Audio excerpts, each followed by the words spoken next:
I'm Riley, And I'm Ronnie, and this is the Plan to Eat podcast. where we have conversations about meal planning, food, and wellness to help you answer the question, what's for dinner? Hello, and thank you for listening to another episode of the Plan to Eat podcast. Today, we have a really fun interview with Sam and Dan Mathews. They're podcast hosts, content creators, and parents of two. They also have traveled full-time and lived in their RV. Today, we get to talk to Dan and Sam a lot about the nomadic life and what it looks like to meal plan and meal prep, what they have room for, how they store stuff. So if this is something you've ever been interested in, this podcast is going to hopefully be really helpful for you as you figure out how to downsize your kitchen space and your cooking space. We talked about so much more, but we're excited to share it with you, and we hope you love the episode. Dan and Sam, thanks so much for joining us today on the podcast. We're excited to talk to you. Thanks for having us here. Yeah, we're pumped. So why don't you guys tell us a little bit about yourselves? Yeah, so I'm Sam, I'm Dan. and we have been RV living now full time for just over 5 months, I think. Back in 2019 was when we started our quote unquote RV life. We lived stationary for a few months. We loved it. Transition happened, and we lived with some family friends in a guest house. And then through just some more changes, we were brought back to RV life. We wanted to travel. We were in between renting and buying land, and we figured, why not just hit the road in the RV? I also finished up a surrogacy journey, and so to kind of focus on the kids and family time, we thought traveling would be so fun. So let's see, August 18th, I think, of 2022, we hit the road full time. And how many states have we been to now? 20? No, it's probably pushing 30 now. Dan's driven all of the miles, but maybe 2. Yep. So he may have a different take on it, but it has been so fun just being on the road with the kids, making those memories. Some days are exhausting because it's like 14 hours. If we choose to travel that much in one day, it's like 14 hours. But it's been a blast. Yeah, we've loved it. I really like the spontaneous aspect of it. I felt like, I don't know, like a wandering gypsy or somebody that jumps on a train and travels from state to state, For not real. knowing where they're going to stop. And there were nights where we'd be driving, it's like 1 a.m. And I'm Mhm. like, hey, look, a rest area. And we just pull up next to all the 18 wheelers and we're like, I felt pretty set cool. up. Yeah, we're setting up like our Starlink Yeah. on top of it as we're chilling in this rest area. And so that side of it, we definitely enjoy, but we also want to establish a home base here in Springfield. Yeah. I could imagine that some people listening are like, that sounds so. Okay, look, I'm a planner. Yeah. And the Same. I've got no plan thing. So I Yeah. guess by listeners, I mean me. I'm like, Yeah. what? Like, there's no plan. You just No. go. There is something very romantic about the gypsy life, but it feels so Absolutely. scary Yeah. to me. I'm a planner too, and so that was hard for me because we had certain like states or locations on our bucket list. Like I always wanted to see Haystack Rock in Cannon Beach in Oregon. Dan wanted to go to Glacier in Yellowstone, and then we love places like Florida and the Badlands. So we're like, okay, how can we hit all these? What route can we go? So instead of planning everything ahead, it was kind of like the morning or the night of when we'd hit the road. We're like, okay, our goal is Oregon. We're in Utah. How are we going to get there? And what do we want to see on the way? And so it was just planning in a different way. And sometimes it wasn't in our favor because it would be like 10 at night and we're like, oh, dang, where are we going to sleep for the night?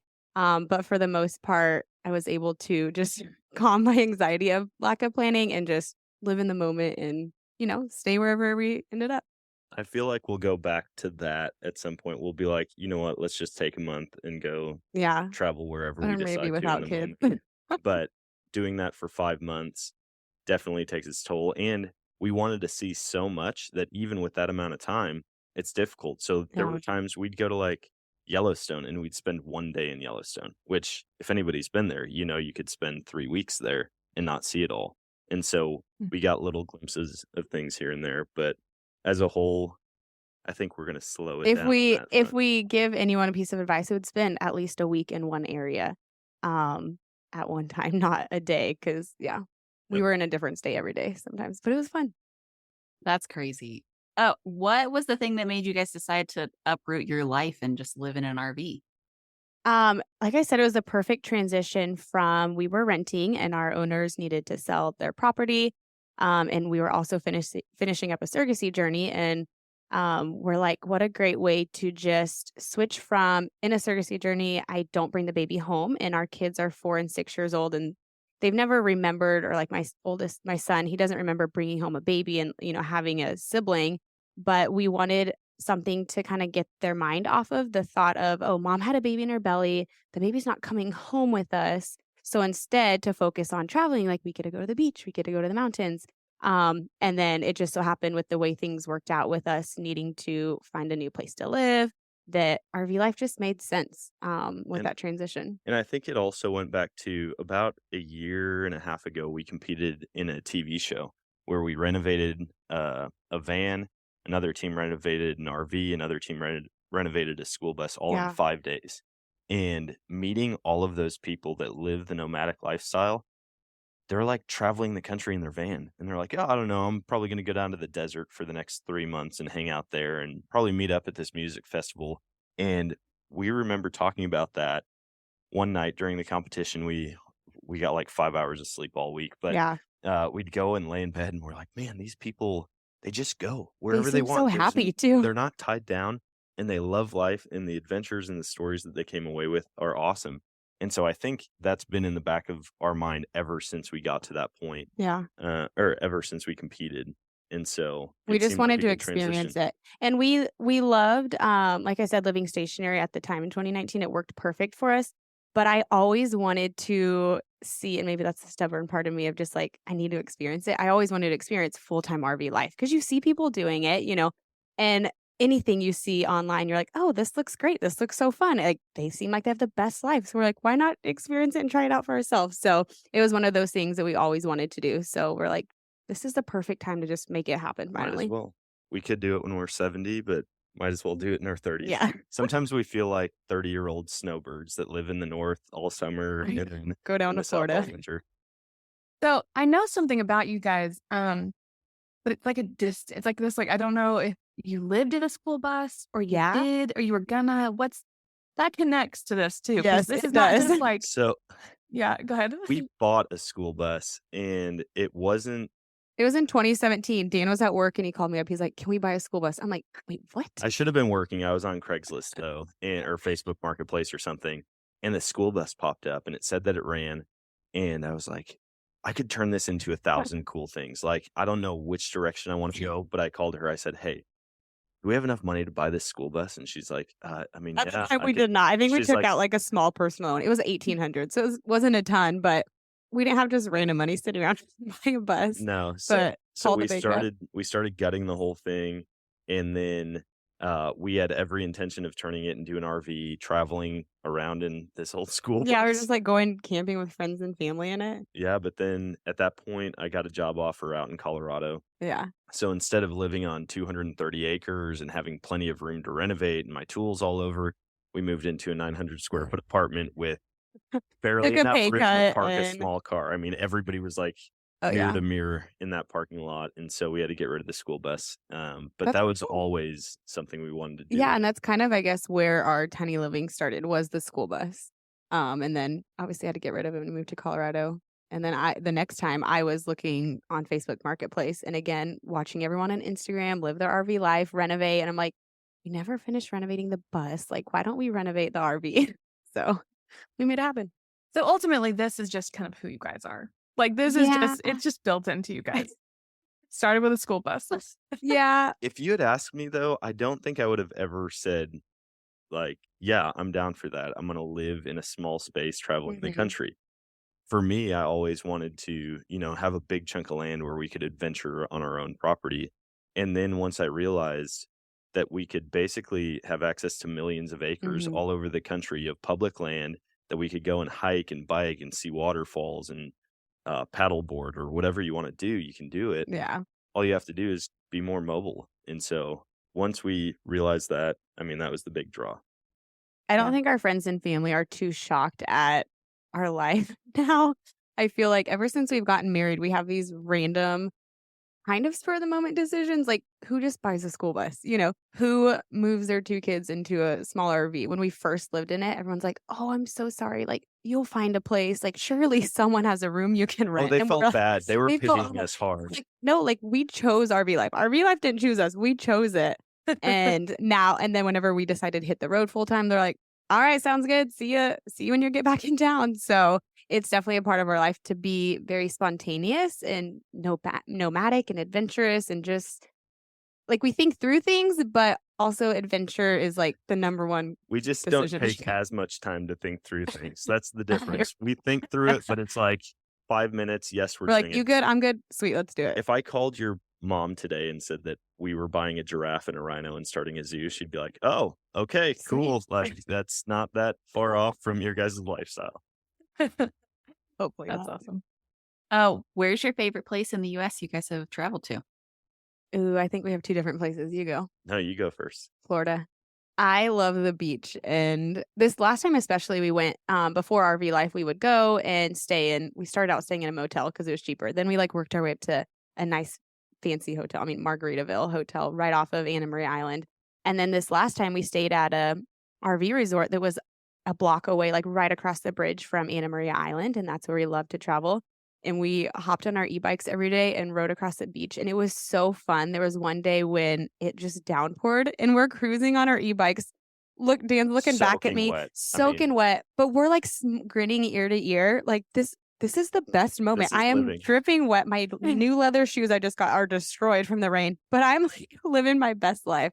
So, and the kids love the sand. They love the beach. And so for me, I would for sure say the beach. I thought you were gonna say the Badlands. Oh, that 'Cause is you second. really do Oh my like the gosh, waking Badlands. up to the North Rim right there is Yeah. gorgeous. For me, it would be the Redwoods. I've always That's wanted to fun. see it, and I thought it would be cool.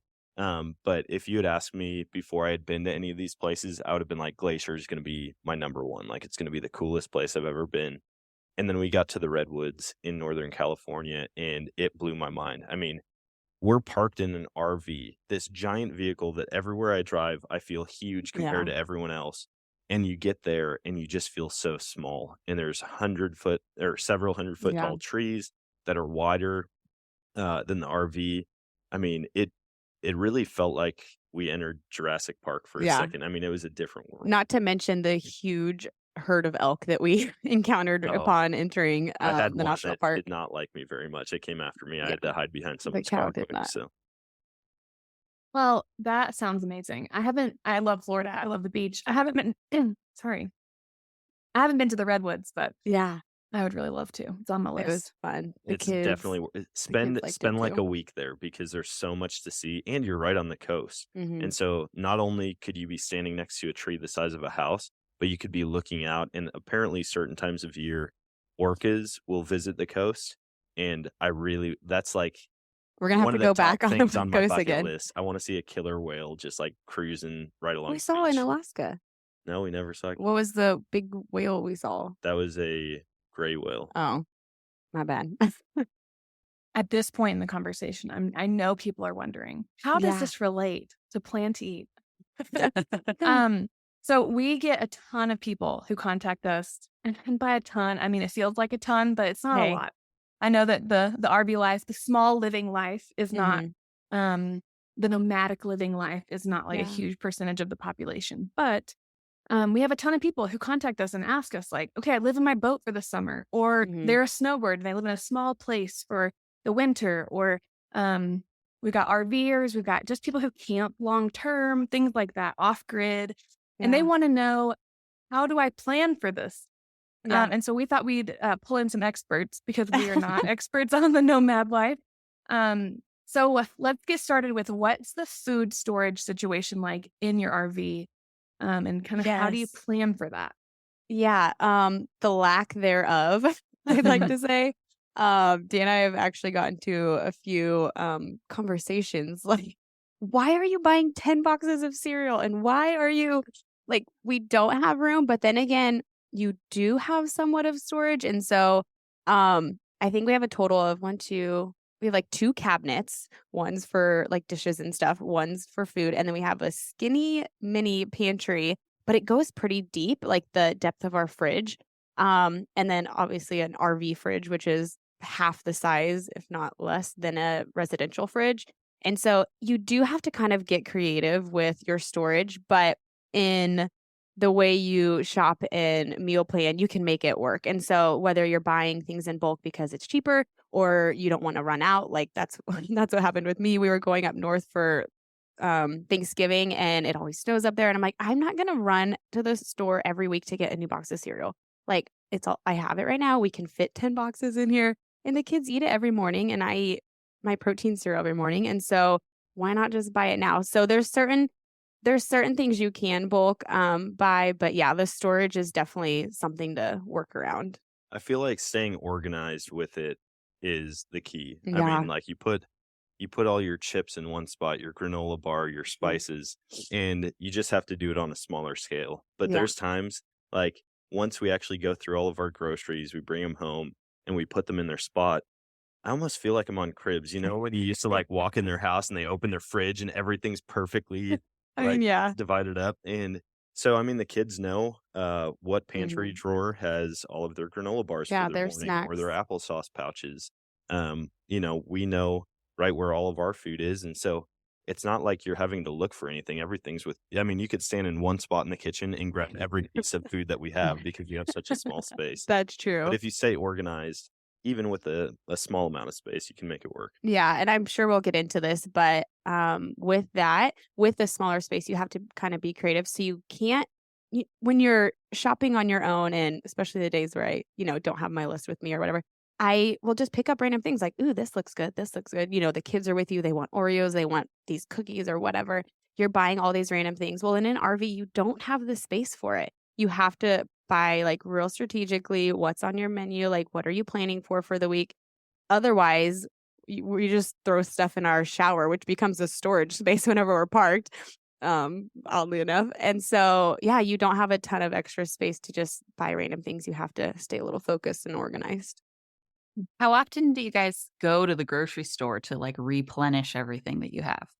Dan, how often do you go to the grocery Wow. store? Wow. That seemed like a very weighted question, didn't it? Uh, No. probably about once a week. Yeah, about once a Oh, week. okay. There's certain things like the staple items, non-perishable stuff we can last several weeks. But because our fridge is so small, storing those fresh fruits and vegetables, milk, different things we have to go every week. And so, yeah. And we don't really find ourselves being out and being like, "Oh man, I really want to go and get a burger from this place." Mhm. But it's weird because if you're in the city, like we've parked at RV parks in the city and we Mhm. had easy access to it, but we'd still eat the food that we had Yeah. in the RV. But then like when we were in Utah for 2 weeks, for Mhm. some reason being out in the middle of The nowhere, desert. I mean, we're running off of our generator power the entire time and we're sitting there like, Man, "Oh a my gosh, burger I could sounds go good. for a giant burger with bacon." And for some reason, Yeah. when you're away from civilization, you wanna go back and eat some of that stuff. Yeah, but it's nice. And maybe that's just part of the nomadic like person in us that we like to be away, but there's certain aspects like when we're parked in Portland, Oregon and we're craving a burger, we're like, yeah, we're not about to go get out in all this traffic just to get a burger. Like we'll just cook here. But yeah, being out in the desert and then you're like, man, burger sounds good. Which tip the local like small restaurants in small towns are so good. They usually have the best food we found. Yeah. So So, what was the process like of figuring out how much you could buy and store in your RV as far as food goes? Like, did you like go to the grocery store the first time and like buy what you would Mhm, normally buy mhm. when you were stationary, and then you're Yep. like, oopsie. Yeah, it's for sure trial and error. So the first few times, I got a Sam's membership and there's certain things at Sam's I really like, but it comes in like 2s or 4s or 8s and you're like, "Oh, dang, where am I gonna put all this?" Like recently I got and I still guilty of doing it. Like Annie's mac and cheese, it was on sale at Costco. It's an 8 pack, it's an 8 box. And so I'm like, "Dang, where am I gonna put this?" But we've designated above our fridge, there's this cabinet that lifts up that goes really deep. That's all my like bulk extra. So if in my pantry space, I run out of a box of pasta or, our protein drinks, then I look up there and that's where everything's stashed because it doesn't have to be accessible. I Or can just shove it all sometimes in you there. forget to look up there and then you buy twice as much, and then we realize we've got 4 months worth of mac and Yep. cheese. That would be peanut butter and right now pasta and I don't know, I think oatmeal or something. So many. I think it was after one trip, though, to the grocery store, you figured it out pretty quick because we were Yeah. shoving like bags of chips and wheat thins for the kids underneath the couch. We're like, we don't have any room for this. So we're just putting it In everywhere. our closet. And then after that, it was like, okay, when we go, we know that, this box or this ingredient is going to Yeah. last us for 2 weeks. So we don't need to buy it next time. We'll buy it the time Mhm. after that. Taking inventory of what you already have, Yeah. making sure it's not on your list again is so important because we just don't have the space. And then when we do need a shower, we're like taking everything out of the shower and like putting it on our bed. It's Do you awful. find that cooking this way makes you cook like, do you get in a rut more often because you kinda like, "This is the space we Yeah. have, this is an easy meal we can make," or do you feel like you guys can eat whatever and do a lot of variety? It's for sure a rut, and also it depends on what type of RV lifer you are. So Mm, when you are stationary, you're usually hooked up with full hookups. So you have water, you have power. You can wash dishes like normal, but when we are out in the desert, we're conserving water. And so all we have is the fresh water in our tank and the generator to run things. So when you're, washing your hands, it's like, hurry, turn the water on. Okay, turn it off. Okay, turn it on, turn it off. And so you can't dirty 10 dishes for one meal. It's more like, okay, let's eat some cereal with paper bowls and spoons. Let's do sandwiches for lunch on paper plates. And so depending on what our life or like our week of travel looks like, we'll kind of adjust our menu accordingly. And it's kind of been hard for me because I do love cooking and love making like homemade meals from scratch, whether it's Alfredo with garlic and butter and fresh Parmesan cheese. Like I enjoy doing that, but if I'm in the middle of Utah, I can't do that. And so having to adjust our grocery plan or like our meal plan for that week is really important. So yeah, it just depends. And I feel like snacking while you're out, I mean, that became a pretty big deal because we did, like you said, we didn't want to prepare Yeah. big meals. We didn't want a ton of dishes. And so then we would plan our snacks almost like they were meals. And so, Yeah. we do tortillas, pepperoni, and String string cheese. cheese and roll it up and you make a quick snack Yeah, or or peanut butter roll up. yeah, peanut butter roll-ups, jerky, almonds, cashews, a lot of little things like that. So then when it did come time to eat, it wasn't like, "Oh my gosh, I need a whole plate of Yeah. food." You could just eat a sandwich and be totally fine. Yeah. And it would change depending on where we were, or how far we had to travel. But even on travel days, I mean, Mhm. there were days we'd put 16 hours on the road. I should say I would put 16 hours on I the road. put one. The kids would sleep, you'd No. be on your computer. I'm like, "Can I just sit and watch a movie while you drive?" But yeah, we'd plan our snacks accordingly. And so she'd be like, "Hey, I've got these 3 things made. Do you want one of them?" She'd grab it quick while I'm driving, and we wouldn't have to stop. Yeah. There were times which we actually found that we loved this, where we were park stationary, and even we didn't have full hookups, but we have a Blackstone grill, and we would cook meals outside. So when we were at, Dan talked about Gutted earlier, there was an event in Kansas City or season 2 they were filming, and we had everyone over one morning, and my heart warmed up so much because we were able to host. And in a small space, you can't. I mean, we do have actually good seating in our RV. We can see like 1, 2, 3, 4 like comfortably 6 adults, actually 8 adults with the 2 front seats. But we don't host a lot, and I love hosting. And so one morning we invited everyone over for breakfast. We pulled out the Blackstone. Dan made bacon, potatoes, pancakes, and it was so fun. And it was actually minimal dishes because it was like the bowl to mix the pancake mix and then the Blackstone and a few utensils. And then other than that was like paper plates and bowls and stuff. And so yeah, that was fun to do that, but we just can't do it inside. It has to be an outside activity. It really is a good tool though to have a big flat cooktop Mhm. because you don't have to sit there and wash it after each Yeah. one, like if you get a little bacon grease on your pancakes, everyone's probably going to thank you. They're not going to be mad about it. So, we would, it's just a bigger pan Yeah. basically that you can cook everything on all at once. And like you Mhm. said, you'd have 2 spatulas, maybe a pair of tongs, Yeah. and that's all we had to clean up after. So, That's funny that you bring that up because that was my next question was like, do you guys have Mhm. a grill? Because it seems Yeah. like in the situation you're in, that would be like a Mhm. key element to like having Yeah. some more variety in meals. Yeah. I imagine for the people who like live on a boat for the summer or whatever, like obviously they don't have that, but they have a different situation, which is maybe like fishing all the time or stuff like Yeah. that. So Yeah. We've recently we just bought a George Foreman because it's cold in Missouri right now. And so, pulling out the Blackstone, I mean, Dan would do it. I would not cook the Blackstone outside. But we got a George Foreman just for like paninis. He eats a turkey melt sandwich for lunch. and it's easy just to throw it on the George Foreman, wipe it down when it's done. And we have a Instant Pot. I think I got that a couple months ago because at first starting out, we just had, pots and pans, but I was dirtying multiple pans for one meal. When you do an Instant Pot, you can kind of do it all in one in different stages. And so getting the Instant Pot was nice. The George Foreman, I got a toaster oven, but because I didn't, whenever it was hot in the Is that summer, still in the trunk? it's still in the trunk of my It's car been in the because trunk I for have 3 nowhere to months. put it. We don't have storage space in the camper, but I got it because in the summer, I didn't want to do the oven for like chicken nuggets or something for the kids because it heats up the entire RV. When you have a little toaster oven, it's, just small. But I found that we weren't hooked up we do like dispersed camping, which is no hookups. And so we didn't have, power a lot of times, but I just kept it in the trunk because there's no space for it. But I do want a air fryer. That's still on my list.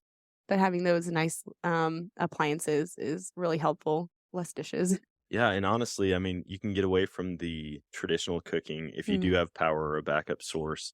You can run electric, and Yeah. so even if you are on a boat, get one of the small like pancake irons. It's Yeah. like 2 feet wide and a foot deep, and you could still cook a big meal on Oh, that, yeah, the and you little could switch it up griddles. a lot. I mean, you could do hibachi on that. Yeah. We've used stuff like that while I'm out hunting, and everybody will bring leftovers from the week before. They'll make a big enough meal, and we'll make spaghetti on that. You pre-make it, and then all you do is put it on there, flip it Heat it around a up. couple times, heat it up, and you're ready to go. And when we're not hooked up to power, we have like a power bank that will charge, and then you can just hook up into that instead of the RV or Yep. turn the generator on.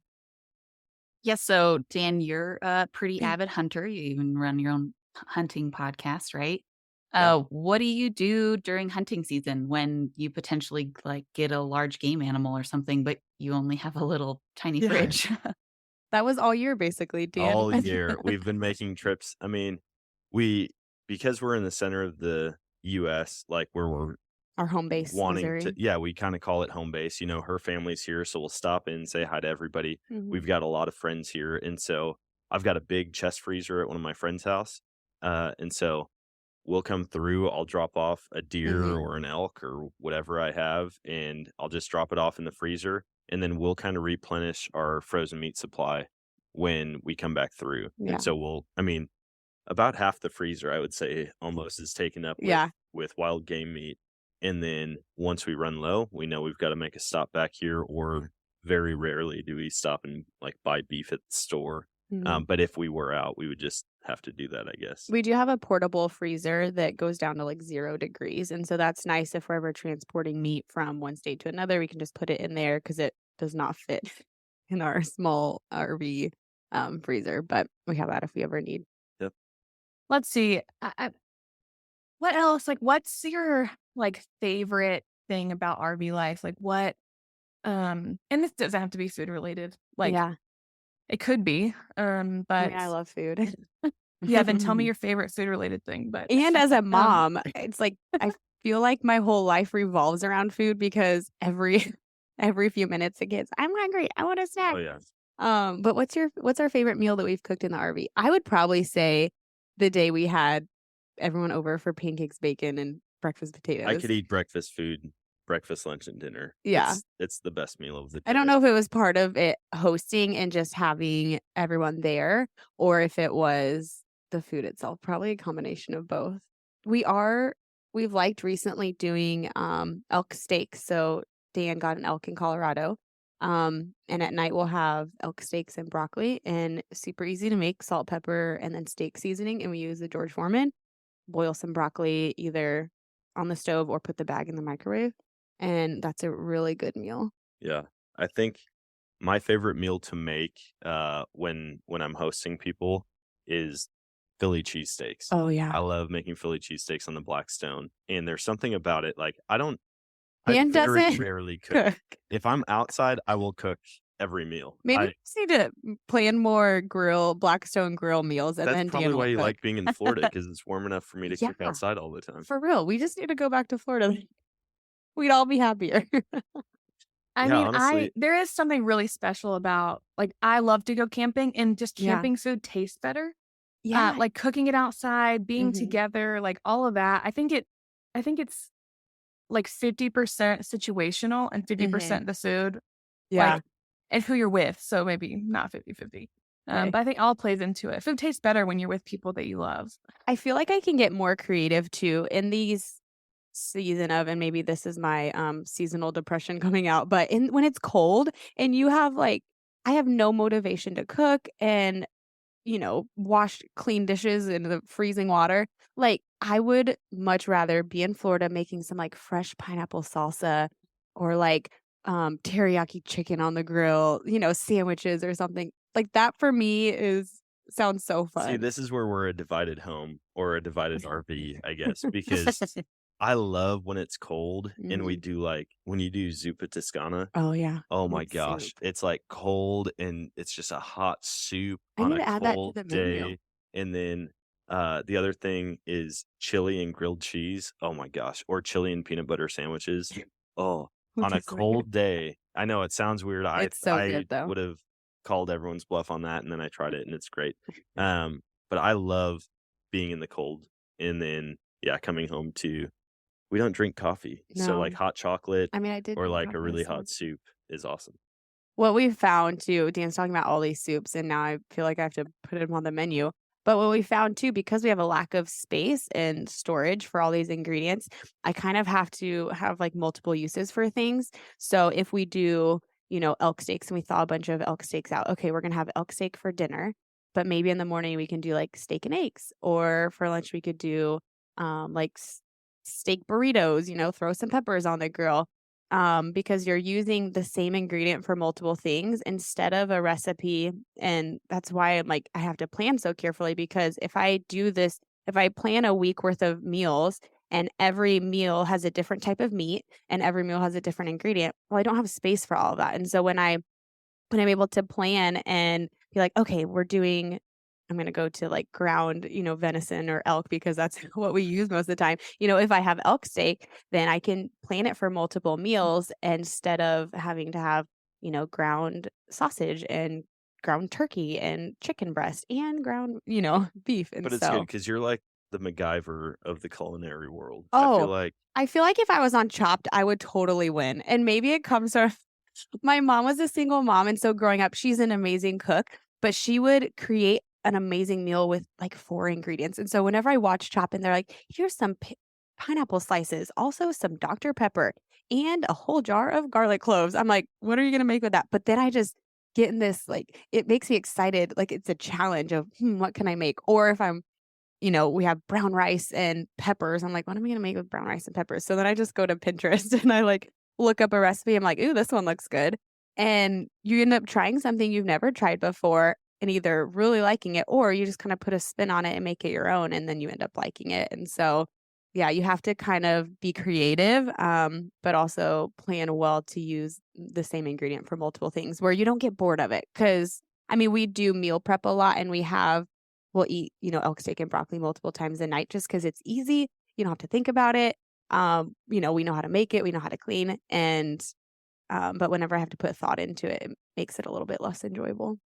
I get kind of frustrated because I'll go and I'll look in the pantry and It's I'm like we like, have nothing. we have no food at all. And then 15 minutes later, she's got like a 5-course meal. And I'm like, where did did you go to the store? And she's like, no, we had it all. And I'm like, how did you turn that into this? Yep. She made like gourmet ramen noodles one time. Oh, She's that's like, really this is good. really good. And I was like, it's ramen noodles, babe. Quit trying to like church it up. It's ramen noodles. And she's like, just try it. Just try it. And I tried it and I was like, can you make that again? It's delicious. Yeah, doesn't Meal take a lot prep is of ingredients. meal prep's got to be the best way. Well, one really good tip for people who are in this situation. Um, because like what you just said, like taking the elk steaks and then turning it into breakfast and another dinner and a different kind of lunch, like Yeah. it's like cook once, eat all week kind of Yeah, life, which is super helpful because then you're not dirtying as much, you're not using as much exactly. water, you're not in all of the situations. It really eases the burden of cooking Yeah, in a small space and small storage and things like that. exactly. Yeah, Yeah, you I cook like it all. that. It's like you have to bulk shop or not bulk shop, but, plan out your shopping, but then you kinda bulk cook. So if I know I'm Yeah. gonna have multiple days of pasta, then I cook a big pot of it, then I have it we'll usually do Ziploc bags because then it's less to wash when we are stationary. Um, or when we don't have full hookups. And so I'll have, the noodles already prepped. That way I don't have to go back and do it again. Or we'll cook up a bunch of ground meat all at once and then just portion it out for different meals. So yeah, we got to get real creative with that. Well, and we we've got some books in the RV, but I feel Mhm. like the majority of the books that Or aren't kids books are like recipe yeah, books, whether it's wild game stuff or like the Magnolia yeah. table Mhm. something. Is that what it is? What? I see it every morning at the stove Like as if I'm cooking what? just because I walk past. Um, but yeah, having those recipe books because then you can read through and you're like, oh, hey, you know what? We've got most of those ingredients we can Yeah. supplement with the other stuff that we do have. Or if we ever get in a rut of cooking the same thing over and over and you get a little bored, we just look up a recipe. Yeah, there's a couple that we picked up on the road, like pastalaya. Oh, that was good It down was in hot, but Texas. yeah, it's fun when you go and meet other people also Mhm. because then they're like, "Oh, hey, come over. We're gonna make this special meal for you," and then you find new recipes that way too. And Yeah. most of them, I feel like a lot of meals are the same ingredients, Mhm. just Different ways. cooked and prepared a different way. And so Oh, yeah. there's a million things that you can make with the stuff we have in the camper right now. We need to do it. We need to do a second episode where you guys talk to us about cooking wild game and like tips Yeah. and tricks. And because I know a lot of Mhm. people's aversion to wild game Mhm. is like flavor. And it's like, Yep. but if you know how to cook it, it's not, For sure. that's really not as much of an issue. I mean, sometimes an animal doesn't taste as good as Yeah. another, but Exactly. cooking it does really help a lot. I definitely married into hunting. It was not something I grew up doing or grew up really knowing about. And at first I was definitely weirded out. Like, I'm about to eat a duck. I'm about to eat deer. And Dan's like, She don't looked in the even. freezer one time and there were rabbit, squirrel, pheasant, deer, I'm and like, duck. And she's like, dozen what animals. is going on? We have a farm inside of our freezer. Or I'd take something out. I'm like, Dan, I don't know what meat this is. Can you tell me I'm what like, oh, chunk that's a of squirrel leg. or he'll be like, that's a goose breast or something. I don't know.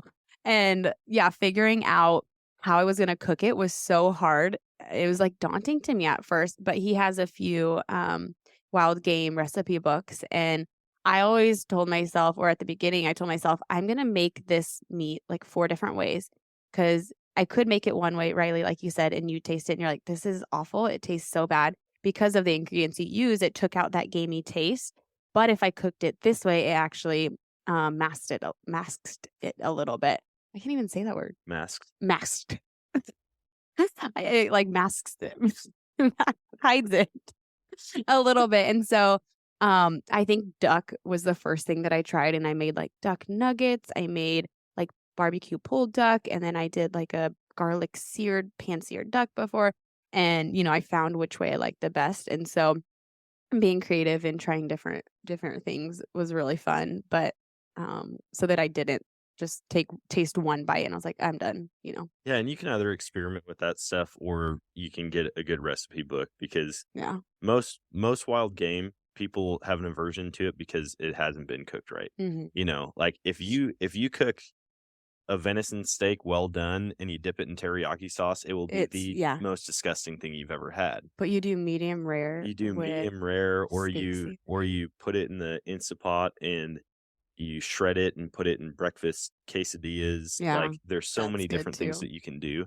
And even for duck, like for a long time, as we were figuring out exactly how to cook it, it was like, hey, I hunted this, so I'm going to eat it one way Mhm. or another. But you want to be able to enjoy it. And so that pastalaya down in Texas, So good. it they cooked it with one of the toughest, most gamey ducks out there, and you couldn't taste it at Yeah. all. And the flavor of everything else masked it. The way that they cooked the meat Mhm. masked it. So Sorry, we got off on a little tangent there. yeah, You can No, tell it's we're okay. we're foodies for sure. we're foodies, and that's just a part of our life. Like hunting is a part of our life and a food source for us, and so it just comes naturally to talk So about. yeah, if you ask how often we go grocery shopping, it's like once a week. How often I go grocery shopping There you out go, the babe. woods, it's probably like 4 times a Every week. other So day. Well, you guys probably have really good venison in Missouri because Yeah. like we like to go deer hunting in Kansas because they eat a lot Mhm. more corn and stuff, or like we yeah, get antelope from Kansas too because they eat a lot more corn and stuff there. Whereas here in Colorado, they eat like sagebrush and it's Yeah. like really changes the flavor of the meat. Just like if you're eating beef and it's like Mhm. a grain-fed beef versus a grass-fed beef, like you taste the flavor is Yeah. totally different between those animals. We were talking about that the other day, or even we were talking about Wagyu beef, how the cow is massaged and it's all Oh, yeah. tender and juicy. And then you have like, the corn-fed, farm-raised cow. Well, I feel like a lot of people don't realize with game animals and most meat in general, the more you age it, the better Mm. it's going to taste. That people think like, oh, it's got to be fresh, never frozen, and that's when it tastes the best. Actually, that's when it tastes the most gamey, typically. Mm. Mm. And so, growing up, there were times where we would hang a deer for a week before we did anything with it. Mm. In fact, right It outside the seems so store, weird. I've got 2 dozen ducks that are just hanging from me and my buddy. We shot them and it's been about 2.5 weeks that we've left them hang. And some people are like, that's so disgusting. But when you tried to figure that stuff out, You learn. you realize how good the meat can actually taste. Mm. And even talking with other hunters, they won't pull any fresh meat out of their freezer. They'll Mm. pull stuff out that's been in there for 2 years. And then they eat it and they're like, dude, you Yeah. got to let it age. You got to let it age, whether it's dry aging, putting it in the freezer. There's 10 different ways to do it. But just in preparing it and then letting it sit before you actually bring it into the kitchen, that can change the flavor a lot. Mhm. That's a great tip, honestly. Yeah. I mean, It's I can't hang a whole elk in the RV, unfortunately. Otherwise, I No. would. But No. yeah, that's where leaving it in the freezer works just fine. Oh, yeah. Probably like tip the RV over a little bit. Right? I could just put like a hanger on the back, and it's just like dangling behind me. That's what I was envisioning too. I have one last question for you guys before we maybe wrap up here. But do you have any RV cooking fails? Like, so the reason Yep. I asked this is because, well, the thing I'm picturing is like Kevin and the chili on The Office, where he Oh like my dumps gosh, the whole great pot of episode. chili. Oh. Such a good episode. Yeah. Okay, but in an RV, In the like RV. if you spill something, like your comforter's got chili on it. Yeah. Like Yeah. so. Do you guys have Okay, any I've got fails? 2, and then you can add Well, in, okay? can I just do one? Yeah. It's not a cooking fail, but it's a food fail. Yep. We were driving, Yep. and it was actually in the redwoods, and there were all these elk on the side of the road, and there was this dirt lot, and I'm like, I'm pulling into this dirt lot. I don't even know if I'm going to be able to get out of it, but these elk are like All of a walking sudden, right we saw them, and towards we're us. like, "Turn." So I turn, and I mean, these things are huge. It's like a really, really heavy school bus, and Mm. so it's like rocking, and you feel like the whole thing's going to twist and break in half. Yeah. And all of a sudden, Sam's like, "Oh no!" A whole jar of spaghetti sauce and Flew a whole out. bottle of syrup, like the two most messy things you can Flew out imagine. of the cabinet. Both were like, "We're out," and they just jumped out of the cabinet, exploded on the ground, and so we've got like pasta sauce. Yeah, I'm and still syrup. finding like spaghetti dots of sauce everywhere. Like Oh, on a man. white shower curtain, it's on there. Like the baseboards, it was all over the Oh, floor. it exploded bad. Yeah, that was one of the worst. And then for me, this Thanksgiving, with our family, everyone, is signing up for what they're bringing. And I was like, oh, maybe I'll just use my oven for the first time and bake in pumpkin pie. Like, why not? Okay. And what you don't realize is the RV oven doesn't cook things like properly to temperature because of it being a small oven, and then the propane, like it just, and I Yeah, should have. they're really short ovens, right? So it's like right next to the heating element. Yes. Well, what I didn't realize was, okay, there's the, heating element on bottom with this metal like sheet over it. Well, that's not where you put the pie. You're supposed to put it on the rack itself. In a normal oven, there's like 2 racks. So I was thinking, okay, this is like the bottom rack. No, this is like right above the propane, the flames. And so I put it in there and I'm like, dang, like, it's all cooking maybe like 20 minutes. And like, something smells burnt. And I'm like, well, it's the first time using the oven. Maybe like some plastic got down there and, it's just burning all that off Just because cooking it's the stuff, first yeah, time. outside. And then after another 10 minutes, I'm like, yeah, this doesn't smell right. Also, I'm like, oh, we got to get going. So I like pull the pie out. And immediately when I open like the oven, I'm just like, yeah, my pie is completely burnt.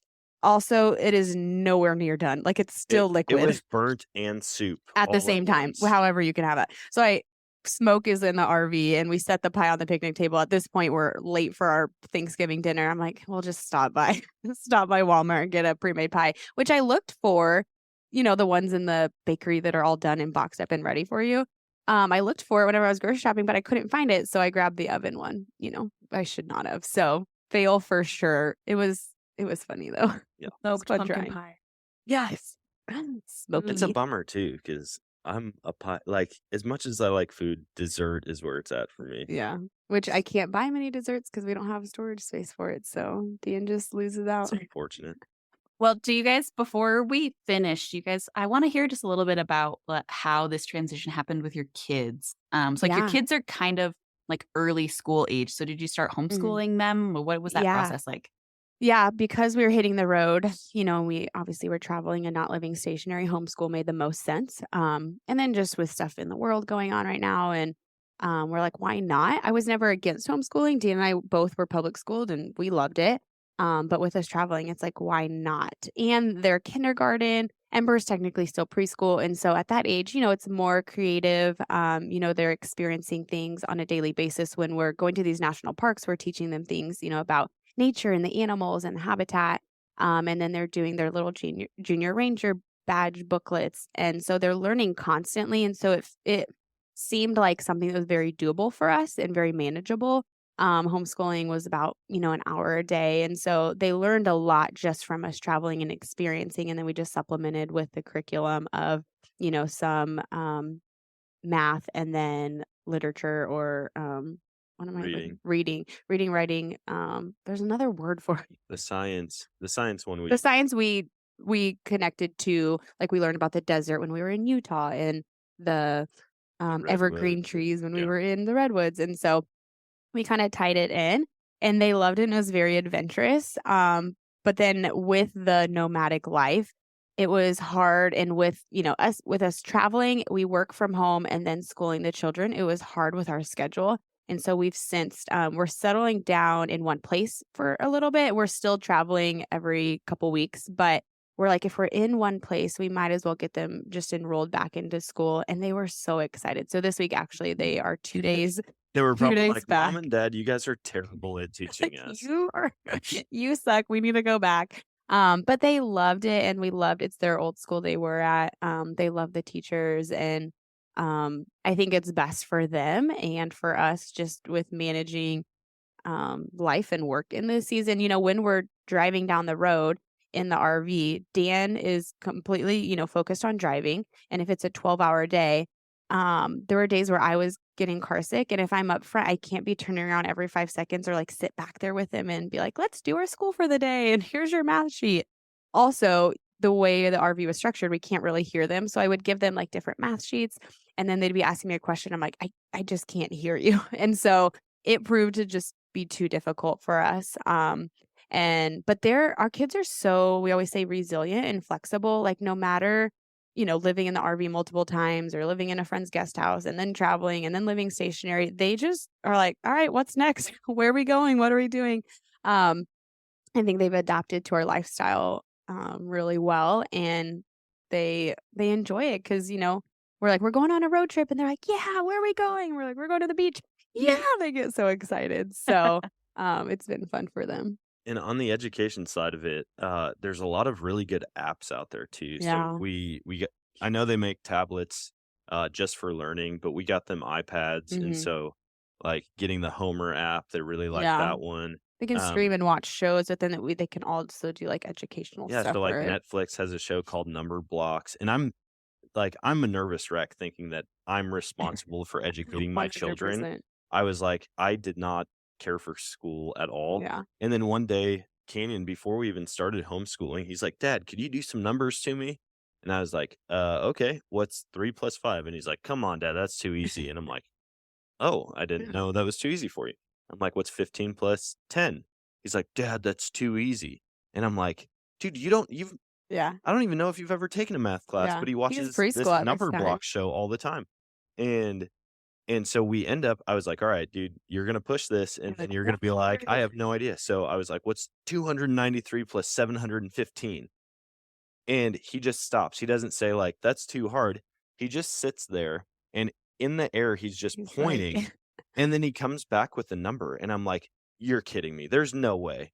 And I do it on my phone. Yeah. And then from then on, I mean, we're going into the 4-digit numbers, just adding up whatever we can. And I'm like, Yeah. Thankfully, he's got this down because if it was up to me, he would not All learn any of thanks it. to other, the apps, But yeah, the there's a lot of streaming. things that you can supplement. And I feel like we could have done a little bit more research, but we were so excited for adventure and letting them experience life in a different way Mhm. that the education side of it, we're Was like, they're kind going of to pick things up secondary. here and there. Yeah. But it wasn't like our number one Yeah. priority. And they're both pre-elementary school. Yeah. So Mhm. Yeah, well, I mean, they probably like this is nothing to do with education, but just like the lives that you've taught them to have, like they don't know anything different. So Exactly. living in this small space and the traveling, like that's just normal for them. Yeah. So I mean, They've I'm been to sure more the kids are states. certainly resilient, but Yeah. They've been to more states than Dan didn't leave his home state till what you said, college or no, high I think I school? was probably about 16 before I actually left the state of Wisconsin. Yeah. So they've Yeah. experienced so much. yeah, that's awesome. All right. Well, why don't you tell our audience where everybody can find you online, find your podcasts, all that stuff? Yeah. So we have a combined platform. We are Dan and Sam. We're on every platform basically. We do have a podcast ourselves. We just talk about life and traveling, adventure, marriage, kids, and yeah. Yeah, that's all. We are Dan and Sam. Yeah. Luckily, nobody took the handle on any of it. And then my podcast is The Nomadic Outdoorsman. I cover everything from Hunting, frog fishing. gigging to moose hunting in any and every location we can find. So No matter what type of content you're looking for, we probably we probably have it. I mean, we don't have like sports talk show That's or true. anything, but other than hunting, that, you outdoors, can find it travel, all. kids, everything. That's great. So we normally ask people about a recipe that they've been enjoying lately, but you guys have mentioned a pastelaya or something like that Yeah. a couple of times. Could you tell us what that is, and maybe we can share the recipe with our audience? Okay, so I actually just got the official recipe Ooh, you from my did? buddy last night. Ooh. And he did say if you don't do it if you In- don't use an Instapot, it's going to take 5 to 6 hours to make. Okay. Just because of how you have So to use cook an the meat Instant down. Pot. So I can send that over to you, but it's basically jambalaya, and you can put whatever meat you want in it. Mhm. The Texans, they definitely make it hot, It was and like so just be ready for 9. that. I'm used to milk and cheese, and so like any type of heat really messes me up. But I ate Wisconsin. that whole bowl, and Yes. I'll make it exactly how he made it for us. But yeah, it's jambalaya with like penne noodles and Yeah. whatever meat It you had decide like to put in. Slap Your Mama's seasoning and then Tony's seasoning. There was celery in it, peppers, onions, He didn't like sausage. mushrooms, and so he actually substituted mushrooms with a can of Rotel. Oh, And that was so probably another he spice in there he too. just gave me a bunch of different stuff, and it all came out of the Meat Eater cookbook. Oh, So cool. and then he just made a twist on it. Sweet. We do have that Cool. cookbook, so now I'm about to look it up. Yep. Awesome. Well, thank you guys so much for joining us today. Yeah, thanks for having us. That was fun. Yeah, it was awesome. We hope you enjoyed this episode. And if you did, please share it with someone and subscribe to our podcast wherever you listen to your podcasts.